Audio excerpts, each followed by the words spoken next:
Let's take you out live to New York City now, where tonight vice presidential candidates J.D. Vance and Tim Walz will face off in their first and only debate. CBS News is going to host this 90-minute debate. There will not be a studio audience, and unlike the presidential debate, the candidates' mics will not be muted. You can watch the debate right here on WFAA starting at 8 o'clock. Joining us now with more on what we can all expect is Fort Worth Star-Telegram columnist Bud Kennedy. Thanks so much for being here with us. Good morning. Now, what's at stake in tonight's debate? Well, I think what's really at stake is that both candidates just have to identify themselves. The public really doesn't know much about these two candidates.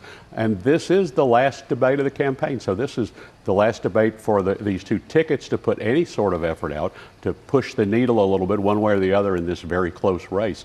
But the two candidates are really introducing themselves. Okay, so you said push the needle. What could happen tonight? What do they need to do to perhaps push the needle? Well, the task for J.D. Vance is to establish himself with regular Republican voters that might not be interested in Donald Trump, to take voters who are not, who might have lost interest in Trump. They might think he's a squishy on their issues. They might think he's a little too off the wall. J.D. Vance has to bring Republican voters back home and get them to turn out and vote. He says he's almost a Buchanan Republican. He's very conservative. He campaigns to evangelicals, to conservative Roman Catholics. So his job is to keep Republicans, make sure they turn out. Walz's job is to defend Kamala Harris. She's new in the campaign, too. People don't know much about Harris and Walz. The people who know Harris like her. His job is to protect her from Vance's attacks.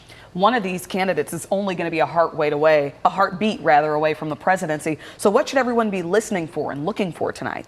I think the tone is going to be very interesting. Obviously, they're both really campaigning to women voters at this point, and suburban women voters who are the swing votes.